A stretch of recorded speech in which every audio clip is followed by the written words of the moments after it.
So, good evening again. Welcome to our Friday night prayer and meditation. We do this because we believe that science is not enough. We need to combine it with faith. Faith is everything talaga. Faith.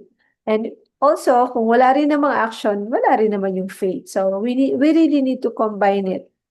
And dito sa group natin, we already have proven, I mean, ang dami, sobrang dami ng mga parents ang nakaprove na talagang when you mix science and faith, you just put your trust in God. God will bring miracle in your journey with your kids.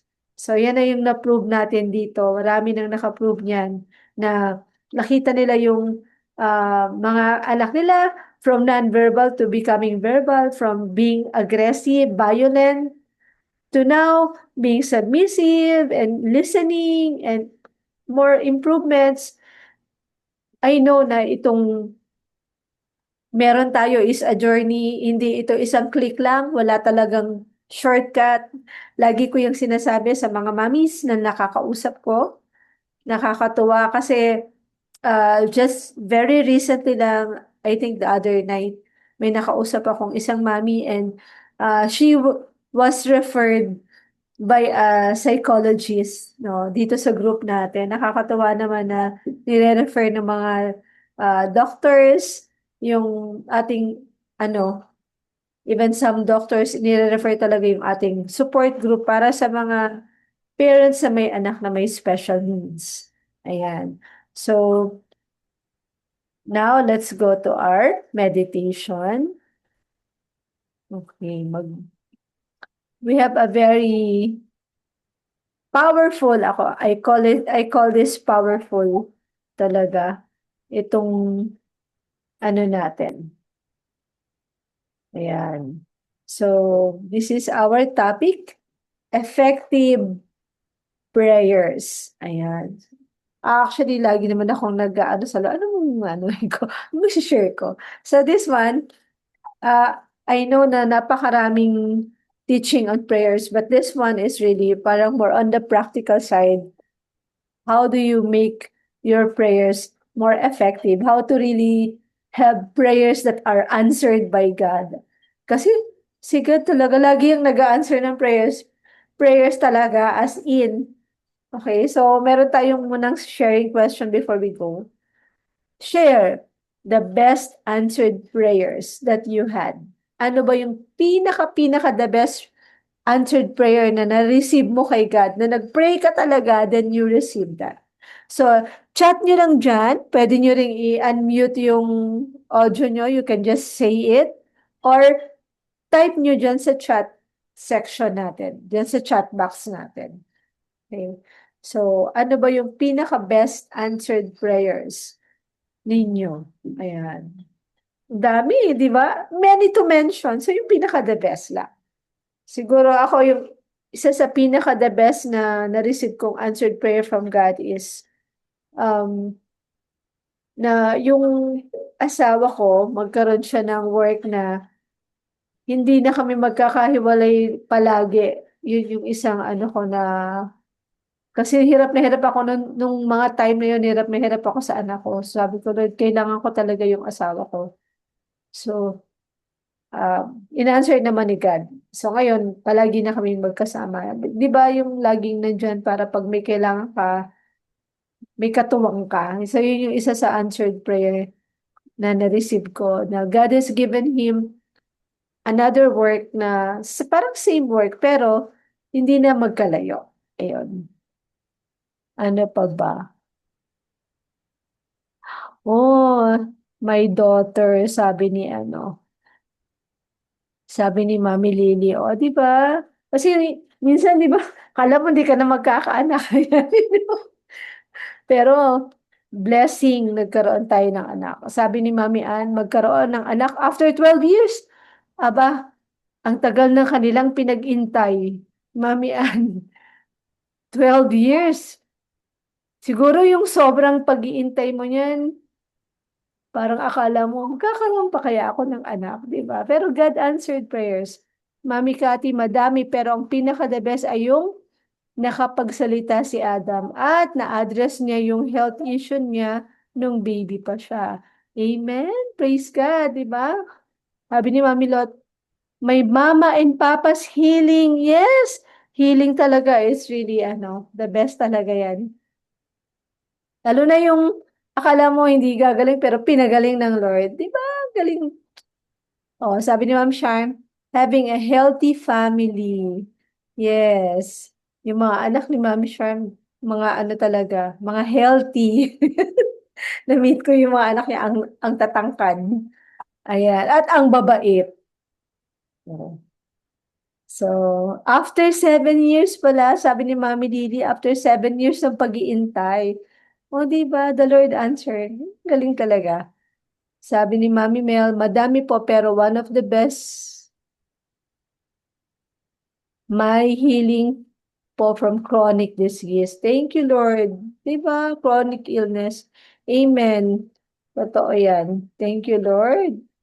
Ayan. Yeah, in His time, sabi ni Mami, and Amen, God answer our prayer in His time. Uh, then, sabi ni Mami Fe, many to mention talaga, but the best para sa akin is my husband's Christ-centeredness. So we can bring up Christ-centered children. Wow, thank you, Lord. Big blessing yan pag ang asawa natin may Lord sa heart niya, may relationship kay God. Nako, napakalaking blessing talaga. As in, grabe ni Mami Aileen, yung sa daming trial sa buhay, still surviving kaming mag-asawa. Ang motto namin, we will survive. O, di ba? At least may motto kayo. No? Kami, dapat meron talaga tayong mga motto sa buhay eh. Yung dito sa bahay, yung motto namin, prayer lang ang katapat niyan. Ayan. Ayan. Pak, prayer ang katapat. Okay, so thank you for sharing all those best answered prayers from God. So let's now have our Bible reading. Mami Lily, do the honor na po. Tatlong ano yan, tatlo yung babasahin natin. Okay po. Luke 11:5-6, then teaching them more about prayer. He used this story. Suppose you went to a friend's house at midnight, wanting to borrow 3 loaves of bread. You say to him, a friend of mine has just arrived for a visit, and I have nothing for him to eat.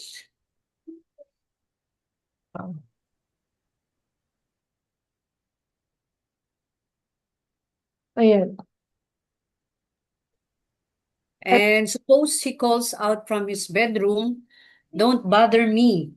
The door is locked for the night, and my family and I are all in bed. I can't help you, but I tell you this, though he won't do it for friendship's sake, if you keep knocking long enough, he will get up and give you whatever you need because of your shameless persistence. You fathers, if your children ask for a fish, do you give him a snake instead? Or if they ask for an egg, do you give them a scorpion? Of course not. So if you sinful people know how to give good gifts to your children, how much more will your heavenly Father give the Holy Spirit to those who ask him?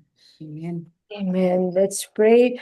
Heavenly Father, we pray na please teach us, Lord God, your ways, especially on how to have powerful answered prayers each time we pray. This we ask in Jesus' name. Amen. Ayan. So,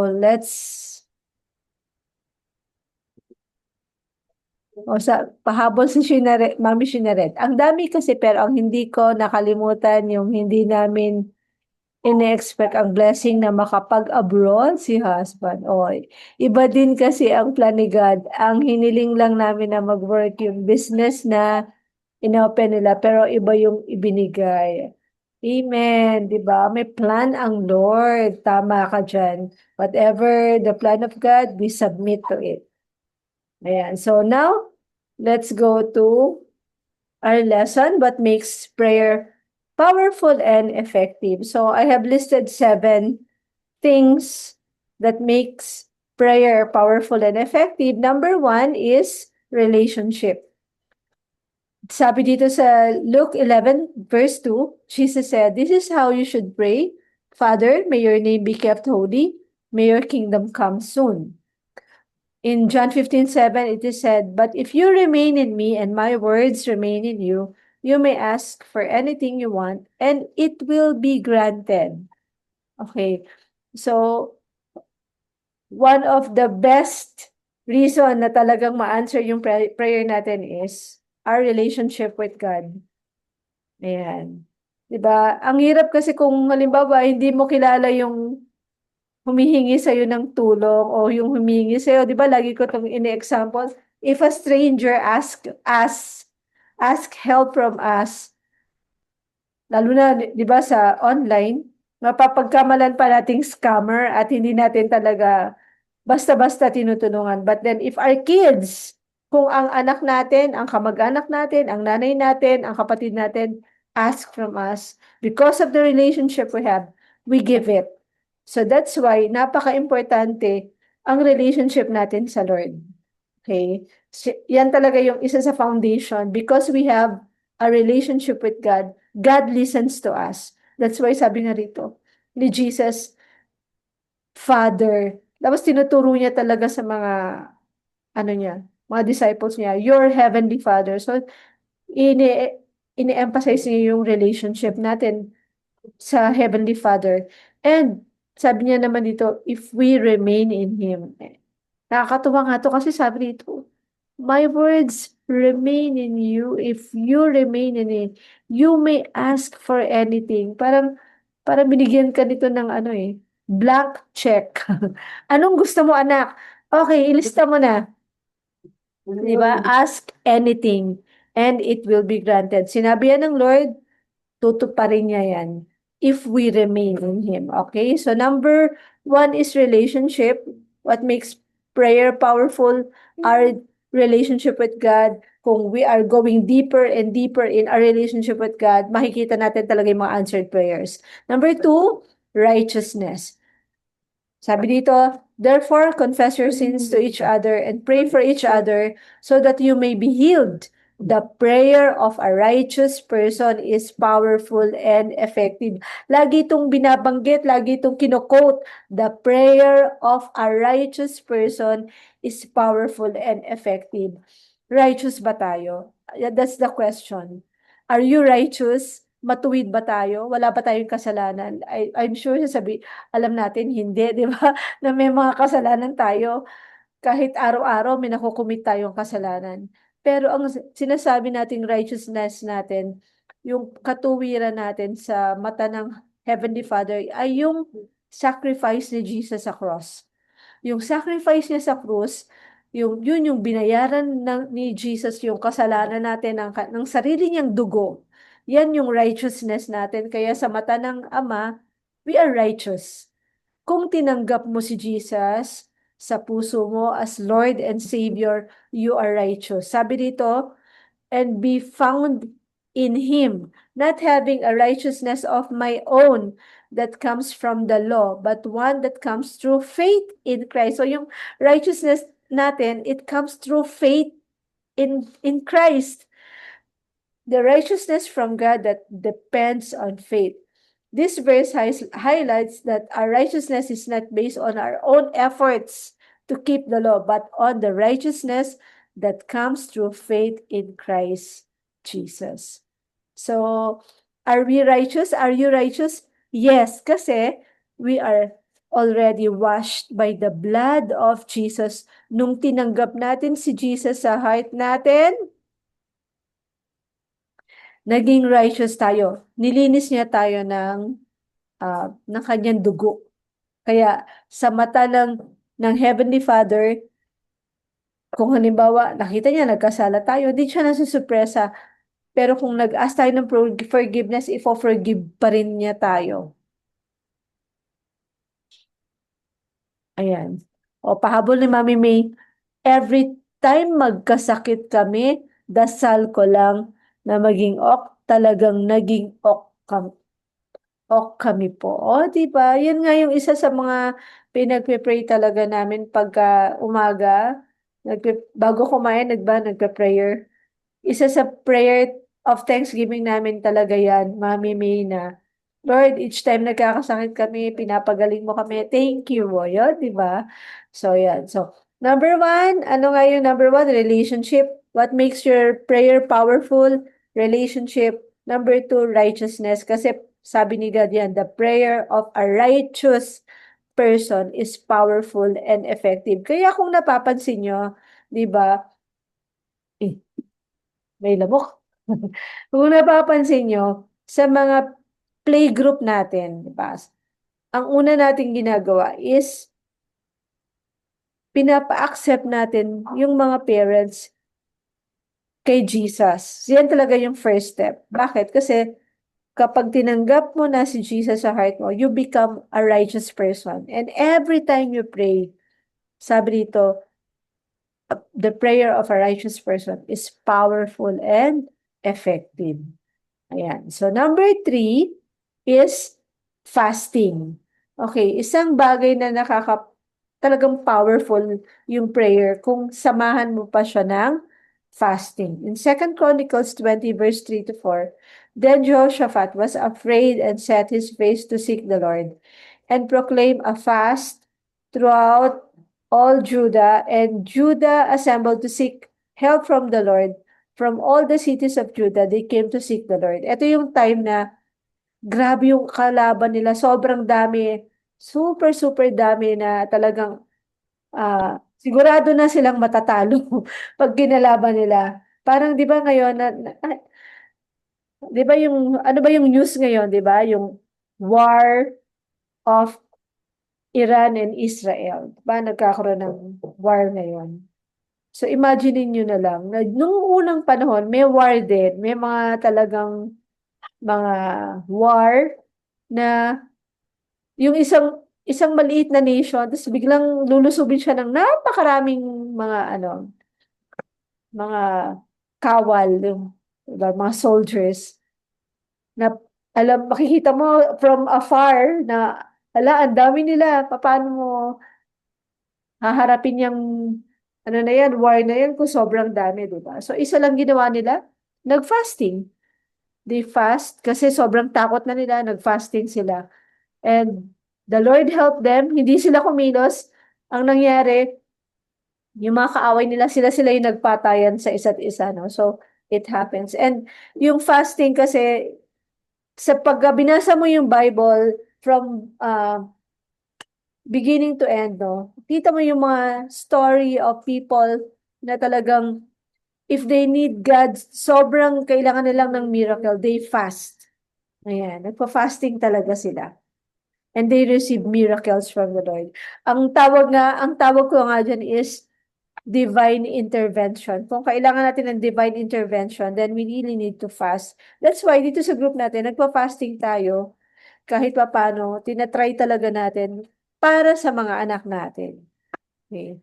So, lalong-lalo na kung yung anak natin may mga condition na talagang may seizures, merong violent, mga behaviors, mga ganyan. So, really, really need fasting talaga. Next is God's promises. Pag nag-pray tayo, and yung prayer natin, i-base natin sa promise ng Lord, then it will be answered. Sabi dito sa 2 Corinthians 1:20, for no matter how many promises God has made, they are yes in Christ. And so, through Him, the Amen is spoken by us to the glory of God. Okay, so, di ba ang daming promises ng Lord sa Bible? Like, isa sa mga promises niya yung healing. Di ba? Sabi nga dun sa Bible, by His stripes, by His wounds, sa pamamagitan ng mga latay niya, mga sugat niya, pinagaling niya na tayo. So, isa yan sa promise na kiniklaim, no? Kiniklaim natin. So, sabi dito sa verse na to na lahat daw ng promises ng Lord are yes in Christ. Kaya nga pag nag-pray tayo, lalo na nire-remind natin ang Father, nire-remind natin si God ng promise niya na, Lord, di ba sinabi mo sa salita mo na by your stripes and wounds, pinagaling mo na kami, kaya inaangkin namin to in Jesus' name. Lagi tayo nagpe-pray in Jesus' name kasi nga, in Christ yung promises ng Lord. Yes, ang sagot niya, yes palagi. Okay? So, yung healing, ano pa, yung provisions, sabi ni Jesus, don't worry about anything, di ba? But pray. Mga ganyan. So, yung mga, pag nagbabasa tayo ng Bible, nakakikita tayo ng promise ng Lord. I-claim natin yan in Jesus' name. Di ba? Ang daming promises yan eh. Like, we will be fruitful. Even at old age, we will become fruitful. Nasa Psalms yan. Okay, teka lang. Medyo may naglalaro ditong isang bata eh. Anak, can you please go up? Okay, na may prayer kami na. Sige na, go. Narinig ko yung pag, ano mo ng ano mo eh. Ng, anyways, yun na nga yan. So, yun. Number f- Number 5 is vow. And she made a vow saying, Lord Almighty, if you will only look on your servant's misery and remember me and not forget your servant, but give her give her a son, then I will give him to the Lord for all the days of his life, and no razor will ever be used on his head. That's in 1 Samuel 1, verse 11. This is the prayer of Hannah. Si Hannah ay walang anak. Nagsusumamo siya sa Lord, desperado na siya. So, yan yung prayer niya. So, ang ginawa niya, habang nagpe-pray siya, nag-vow siya na, Lord, kung bibigyan mo ako ng anak, bibigay ko siya sa iyo, ganyan, di ba? Minsan, sa Bible, pakikita natin doon pag nagbabasa tayo, may mga tao talaga na out of desperation, nagva-vow sila. They are vow to do something.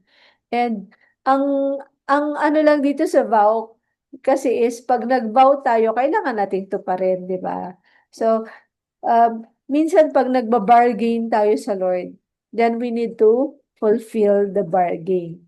Ayan. So, yung mga tao sa Bible, they vow, ginagawa nila yan, especially kung meron talaga silang gustong-gustong hingin kay God. Tapos, bibigyan ng Lord. Dapat, tuparin din nila. So, dito, nakita naman natin, God answered prayer to Hannah by giving her a child. Ayun. Tapos, ang anak niya na yan, si Samuel yan. Yung Book of Samuel sa Bible. Siya yung nagsulat ng Book of Samuel. So, pagkapanganak pa lang ni Samuel, after 8 days, binigay niya na, parang binigay niya na doon kay God para mag-serve ano, sa temple. Okay? So, ako, hindi ko to sinasuggest, especially kung wala kang planong ito pa rin. Ganon. Kasi kailangan, you really need to honor whatever you vow to God. So, next is persistence. Then Jesus told his disciples a parable to show them that they should always pray and not give up. He said, in a certain town, there was a judge who neither feared God nor cared what people thought. And there was a widow in that town who kept coming to him with the plea, grant me justice against my adversary. So, ito, isang halimbawa lang to na sinabi ni Jesus na meron daw isang widow, then keep coming on the judge, ganyan. And because araw-araw, nandoon yung widow, alam niyo ginawa ng judge, ginrant niya na lang. Kasi sabi niya, hindi naman titigil to, nakakapunta dito. So, ang gagawin ko, bibigay ko na lang yung hinihingi niya. So, kahit na wala siyang pakialam doon sa ano, binigay niya pa rin, ginrant niya yung prayer ng widow. Pero mas more than pa tayo dito sa widow kasi tayo, anak tayo ng Lord. And if we keep coming to the Lord and present to Him our heartful request to Him na talagang may pagsusumamo, na talagang everyday we come to God, may persistence, talagang may faith tayo na, Lord, everyday we pray it to God. Lagi natin pinagpe-prayan kay God. The Lord will answer our prayer. Sabi nga ng Lord, kung kayo nga, pag humingi yung anak nyo ng tinapay, binibigyan nyo, di ba? How much more the Heavenly Father? Di ba? Hindi naman ibibigay sa inyo ang ay ahas. Ganon, no? Di ba? Pag bread ang hiningi, bread yung ibibigay. So, it's really persistence. Kahit minsan, di ba, yung sa mga anak natin, mukhang imposible, parang wala naman nangyayari. Ganyan. Minsan, di ba, dumadaan tayo sa ganyang stage, may nangyayari ba? Pero, if you will just continue to thank God, the Lord, I believe, kumikilos ka sa anak ko, kahit ganyan. Kasi minsan, ganyan makikita mo, umu-okay na, umu-okay na, umu-okay na. Tapos bigla magre-regress. Talaga parang lagapak yung regress. Huwag kang masisiraan ng heart, mawawala ng heart. Bakit? Kasi it means a big leap is coming. Ayun. So basta just be persistent. Walang magi-give up sa ating mga mommies, mga daddies, walang magi-give up. Just keep on believing the Lord. Next, and the last one is faithfulness. Sabi sa Psalms 37 verse 4, delight yourself in the Lord, and He will give you the desire of your heart. Mami Arlene, you raise hand. Nag-raise ka ng hand, Mami Arlene? Ay, naku, sorry. Okay. Nagpipipindot din. Okay, no worries. Hebrews 6 verse 10, God is not unjust. He will not forget your work and the love you have shown Him as you have helped Him, helped His people, and continue to help them. Okay. May nangyayari ba pag nagsiserve tayo sa Lord? Pag nagpe-pray tayo, pag nagsisik tayo, hinahanap natin si God, binibigyan natin siya ng time. Kapag nagpapagamit tayo sa Kanya, maging blessing, may nangyayari ba? Meron. Meron. Kasi sabi yan, promise yan ni Lord eh. Promise ng God yan. Psalms 37:4, delight yourself in the Lord. I-delight mo yung sarili mo sa Lord. Gawin mo siyang number one joy mo sa puso mo. And He will give you the desires of your heart. Diba? Kung gagawin mo siyang number one talaga. Ayan, sabi ni Ma'am si Charms, meron. Diba, Ma'am si Charms? Lahat ng mga pinapag-pray natin, pinaplano, binibless ng Lord. O, diba? Saya-saya kaya nun. Kasi si God, ang Diyos natin, He is a rewarder. Tandaan niyo yan. Nire-reward niya yung lahat ng efforts. Hindi lang yung may yung may resulta, pati efforts. Kung nag-effort ka lang, ini-honor ng Lord yan. God is not unjust. Sabi dito, God is not unjust. He will not forget your work. Hindi niya kakalimutan yung mga hard works mo.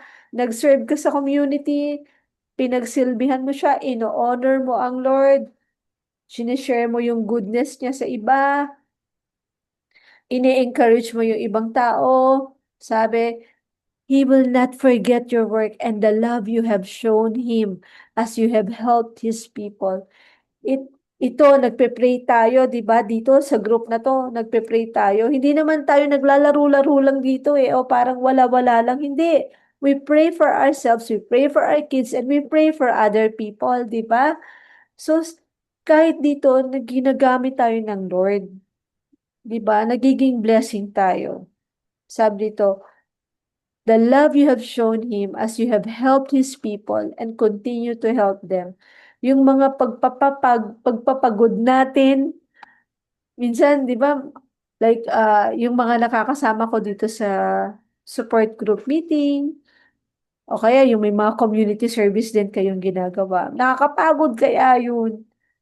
Sobra. Minsan, especially pag bumiyahe ako, nag-out of the island ako, nagpunta ako sa Luzon, nagpunta ako sa Visayas or sa Mindanao. Pagbalik ko yung pagod is parang 2 weeks. Hindi ka pagod na parang physically may sakit ka. Hindi, but you can really feel na pagod yung katawan mo. And pagod, hindi lang yung katawan, pati yung spirit mo pagod. Pagod yung heart mo, ganyan, yung mind mo. So talagang nagta-take time din ako sa Lord na mag-recover, mag-refresh ng sarili ko. Kasi kung if you give and give out, nagbibigay ka, syempre madidrain ka nun, di ba? So, ire-refresh mo yung sarili mo. Pero, lahat-lahat ng effort na binibigay natin, rest assured, the Lord see them. Lahat nakikita yan ng Lord at ibe-bless niya. Even yung pag-attend mo dito sa prayer natin every Friday, the Lord honors that. Natutuwa si God. Kasi bakit? You take time to worship Him, to pray for others, and to be near Him para mag-grow ka lalo sa relationship mo kay God. Diba? So, just be faithful. Maging faithful lang tayo. Continue serving God. Continue praying. Continue seeking God. Kasi if we seek Him, we will find Him. Ba? Sabi, if we seek Him with all of our hearts, we will find Him. So, there it goes. So, yun na yung uh, 7 principles that make prayers very effective. Okay, our relationship with God, so lahat ng 'yan, our samahan mo ng prayer and fasting, yung faithfulness, persistence. If you want, you make a vow, but you have to fulfill the vow. Yung righteousness ni Jesus nasa atin. Ano pa yung kailangan, di ba? Nandiyan na lahat. Parang pinrovide naman na lahat ng Lord para tayo magkaroon ng answered prayers. And ito pong ginagawa natin na tawag kasi dito, corporate prayer. Nagpe-pray tayo ng sabay-sabay. Tayo, grupo. Yan. Napaka-powerful po yan. Alam niyo po sa Bible, pag yung yung mga ano tawag dito, mga disciples, nag-pray sila together. Alam niyo yung lupa umuuga, parang nag-earthquake. Tapos merong mga, talagang may signs and wonders na mga nangyari. So, wag tayong ah, mawawala ng heart na, oh, na-answer ba yung prayer? Yes, na-answered. Actually, tingnan mo yung, yung journey mo ngayon sa Lord. Kung matagal ka nang nagjo-join nito sa group natin, tingnan mo, I'm sure, hindi ka nagstay lang sa isang lugar. I'm sure nag-improve yung anak mo. I'm sure may ginawa ang Lord sa buhay nyo. I'm sure it becomes better and better. Mapapatunayan mo yan. And begin to thank the Lord. Lagi ka magte-thank you kay God for all those blessings, 'di ba? Para i-welcome mo lalo yung mga blessings ng Lord. So, let us meron po bang gusto kayong i-add? Sige po.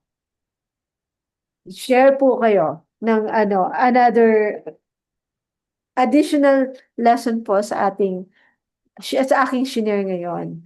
Sige po, ma-minute mo po kayong mahiya. Diretso. Sige, hindi ako talaga mahihiya because this is for the Lord. This is for the Lord, the one that I will be sharing. Yung effective prayer, natututunan natin yan sa salita ng Diyos. The Bible teaches us how to effectively pray. Praying is allowing us to have an encounter with God, to know Him more and more. Di ba? How well you know God will affect how you pray, how you will interact with God. Di ba? Kaya nga nabanggit mo yung isang principle, that is the relationship. If you really have the relationship with the Lord, walang problema sa pagdarasal. Alam natin magdasal. Alam natin kausapin si God.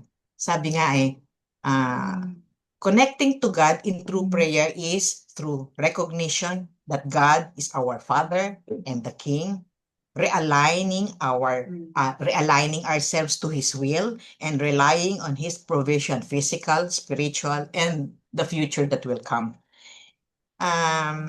Sabi nga, if you will ask Jesus what to teach you, what will that be?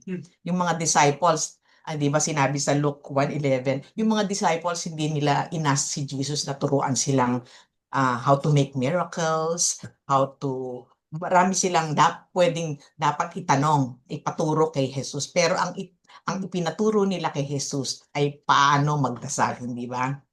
Bakit? Bakit nila ginawa yun? Because the disciples saw a correlation between the life of Jesus, yung buhay ni Jesus, and his prayer life.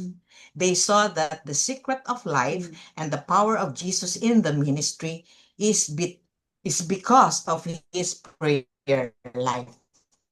Diba? All throughout the Bible, makikita natin, especially in the New Testament, kung paano magdasal si Jesus kay Father God, di ba? Lahat ng gusto niyang gawin at lahat ng instruction ay sinasabi niya kay Father God.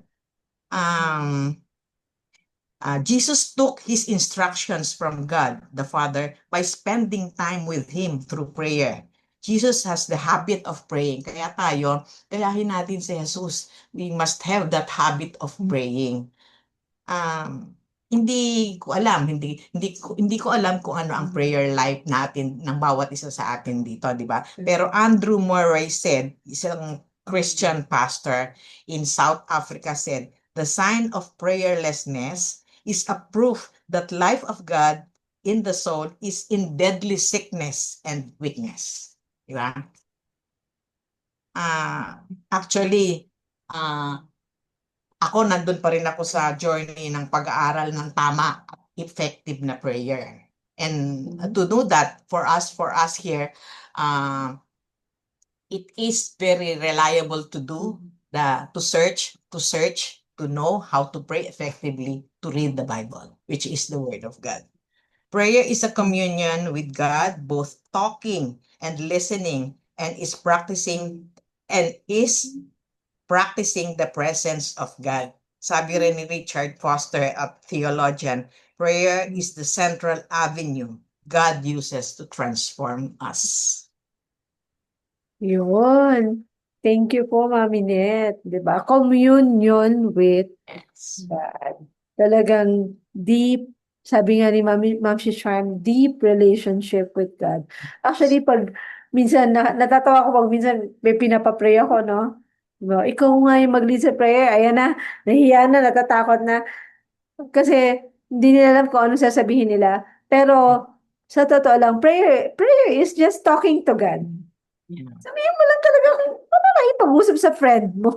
Alam mo, Yeah. ipag-usap sa friend mo. But then, if you really don't know what to say, meron ding guidance na binigay si Jesus. Eto, sabi dito ni Jesus, and when you pray, do not be like the hypocrites, for they love to pray, standing in synagogues and on the street corners to be seen by others. Truly, I tell you, they have received their reward in full. But when you pray, go into your room, close the door, and pray to your Father who is unseen. Then your Father who sees what is done in secret will reward you. And when you pray, do not keep on babbling like pagans. Pag sinabi pong babbling like pagans, yung parang paulit-ulit yung sinasabi, na parang wala namang meaning. Ganun po yun. For they think they will be heard because of their many words. Do not be like them, for your Father knows what you need before you ask Him. This then is how you should pray. Our Father in heaven, hallowed be your name. Your kingdom come, your will be done on earth as it is in heaven. Give us today our daily bread and forgive us our debts, as we also have forgiven our debtors. And lead us not into temptation, but deliver us from the evil one. Okay. I will be teaching, we will be discussing this next time. Kasi sabi dito ni Jesus, this then is how you should pray. Hindi niya sinabing this is what you should pray. So, ibig sabihin, this is a pattern that we can follow. Ayan. So, medyo maano kasi ang prayer, medyo maraming usapin din po yan. But then, at least, di ba, binibigyan tayo ng Lord ng ways on how to really do it. But you can only learn that by doing the prayer. So, I really suggest you aside a time for God. Yung most convenient time mo, most comfortable time mo, na ikaw lang at ang Lord ay magkausap kayo. Ayan. Ako kasi, pag every ano talaga ako, 4 o'clock, 5 o'clock in the morning, nagigising ako. That's the time na I really do my, tawag ko doon, devotional time with God. I pray, I sing songs to the Lord, then I read the Bible. Let the Lord talk to me also. Yan, mga ganyan. Sige po, meron po bang gustong mag-add pa? Baka meron pa kayong gustong i-add. Anybody? Kasi kung wala na, magpe-pray na tayo. We will start in prayer. Mami Net, can you lead us in prayer po? Pray for each one of us, for the parents. Okay, okay. Heavenly Father, we praise you. We honor you. We give you thanks. You are the gracious God. You are the loving God, the forgiving God. Thank you for the teaching of Mommy Josie today. Thank you for making her your mouthpiece as she give us your message. Thank you so much for the teaching. Father God, we come before you in the name of Jesus with a heart full of faith and trust. We thank you for your goodness and grace, and we praise you for your faithfulness. We confess our sins and ask your forgiveness. We pray that you would guide us according to your will, and that you would grant us the desires of our hearts according to your purpose. Help us to be persistent in prayer and to see your hand at work in your lives. We ask all these things in the mighty name of your Son, Jesus, who lives and reigns with you with the Holy Spirit, one God, forever and ever. Amen. Amen. Amen. Thank you, Mami Net. Let's pray naman po for our kids. Okay. Lord God, we come to you and we lift up to you our kids, each one of us. Ako, Lord, tinatas ko sa inyo si Raphael. You can also mga parents mention the name of your kids in prayer. Lord, maraming salamat sa mga anak namin na binigay mo sa amin as a gift. Tulungan mo kami maging good steward nila. Tulungan mo kami na magkaroon talaga ng enough time to spend time with them, connecting with them. We pray for all our kids. Please help them, especially ngayong pasukan na naman, Panginoon, na maka-adjust talaga sila agad sa kanilang bagong mga environments, bagong teachers. Tulungan mo sila, Panginoon. And Lord, we are looking forward na yung mga anak namin this school year, 2025-2026, we will see progress, not just progress, but miracles upon our kids. Lord, tinataas namin ngayon dito yung mga anak nila na hindi pa nakakapagsalita, hindi pa natututong mag-communicate. Lord, we pray, ikaw po yung humipo ng kanilang brain, ng kanilang mga bibig, vocal cords, and everything, Lord God. Let it open, Lord God. Katulad nga po nung sinabi mo dun sa Bible, nung para magsalita, be open. Yan. So we are losing those vocal cords, those mind na it will be able to loosen and be able to open and understand. We're praying for understanding, Lord, yung mga cognitive abilities ng mga anak namin, makaintindi, talagang maka-understand ng math, makapagbasa, makapagsulat. Lord, tulungan niyo po sila. We ask, Lord God, for miracles upon our kids. Makikita namin, Lord God, na nagkakaroon sila hipuin mo sila na magkaroon sila ng connections sa kanilang mga kaklase, sa kanilang mga teachers, Lord God, at sa aming mga pamilya. Lord, na magkakaroon ng deep connections and understanding sa mga anak namin. Lord, salamat po. Nagpapasalamat kami sa lahat ng progress na nakikita namin sa mga anak namin. At patuloy ka pong magmilagro sa kanila, Lord God. Tinataas po namin sa inyo ngayon yung may mga seizures, yung mga anak namin dito, at yung magjo-join pa ng prayer na to na may mga seizures. We are claiming, speaking, declaring that by your stripes and wounds, these kids who have seizures are healed in the name of Jesus. Lord, nangungusap kami ng kagalingan sa kanila mula ulo hanggang paa, hanggang talampakan. We are asking for miracle, Lord God. Na Lord, na hindi na nila kakailanganin ang maintenance medicine, Lord God, but they will be able to live without it. And talagang walang episode of seizures.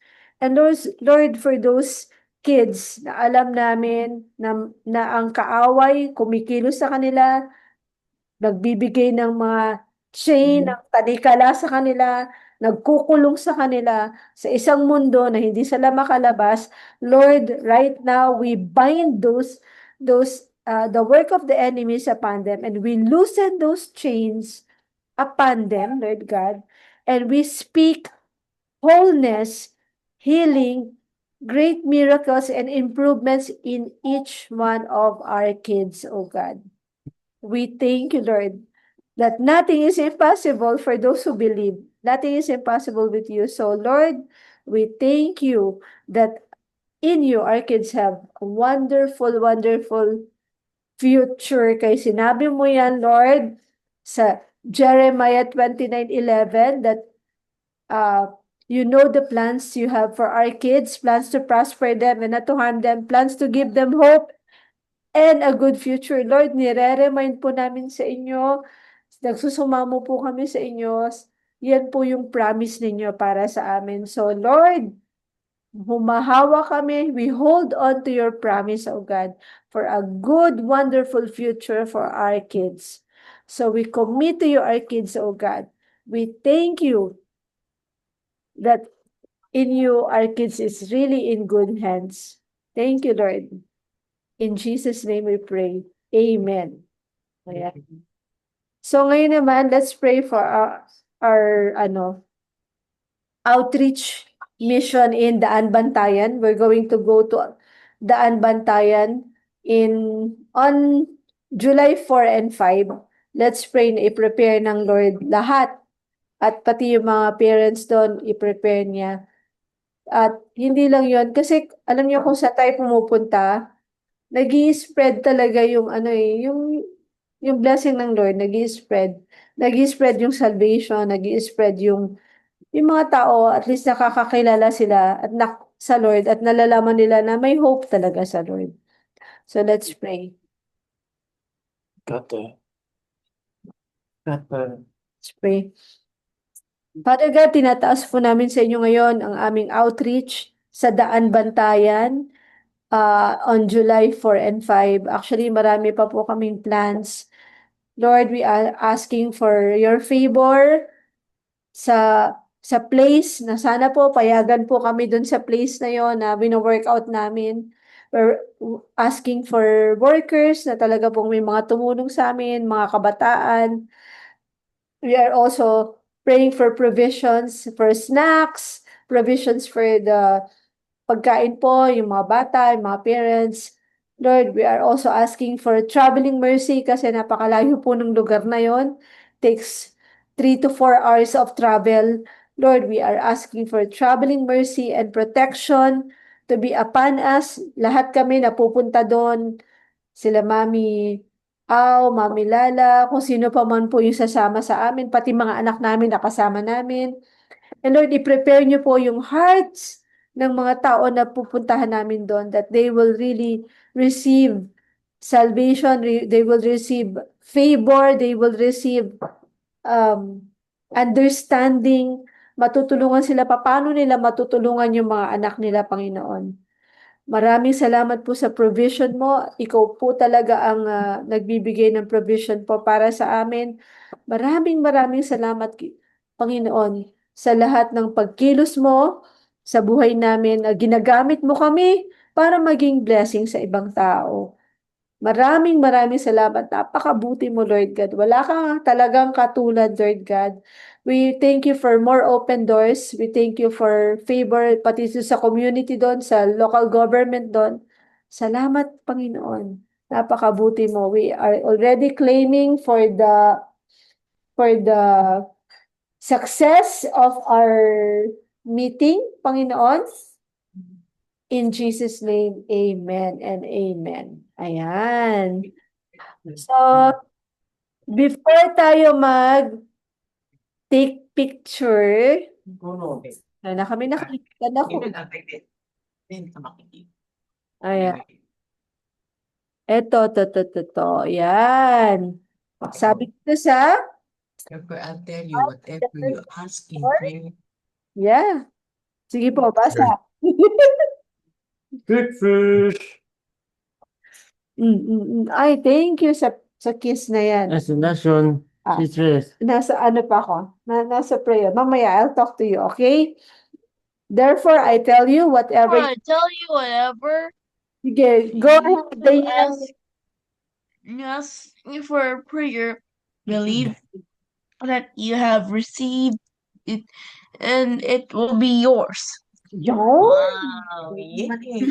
So Mark 1 verse Mark 11 verse 24. Yan. So, anong gagawin daw natin? We believe that, believe, and then we will have it, we will receive it. O, diba? For So- the prayer. Believe that you have. Ay, Rafael, inside lang. Okay. So, oo. So, let's have a picture taking po. Souvenir picture, everybody. Sige, habang ino-open nyo yung video nyo, yung camera nyo. Lord, I declare blessings upon all these families, all these parents. Thank you for strength. Thank you for wisdom. Thank you for provisions. Blessings upon all the resources of their income. Salamat po, Panginoon. Patuloy mong paulanin ng blessings, Lord God, sa kanila at sa kanilang family, Lord God. In Jesus' name. Amen. Ayan. Anyways, isang pawol na lang. For those who wants to help, may lamok talagang umano. To help financially, you can help us to sa mga outreach mission, just ask. Message nyo lang ako. Mami, ano yung GCash, ganyan. So, because I really need help also, di ba? Para magawa natin yung mission ng Lord. Hindi lang ako, but tulong-tulong tayo. If God is asking you or touching you to be of help, kahit pa paano, just message me, ha? Kasi para maging blessing din tayo sa iba. O, smile tayo. Okay, 1, 2. Ayun. O, isang pa-heart dyan. Yes. Okay, pa-heart. Okay. 1, 2, 3. Hey. Okay, God bless you everyone. See you next Friday. Bye.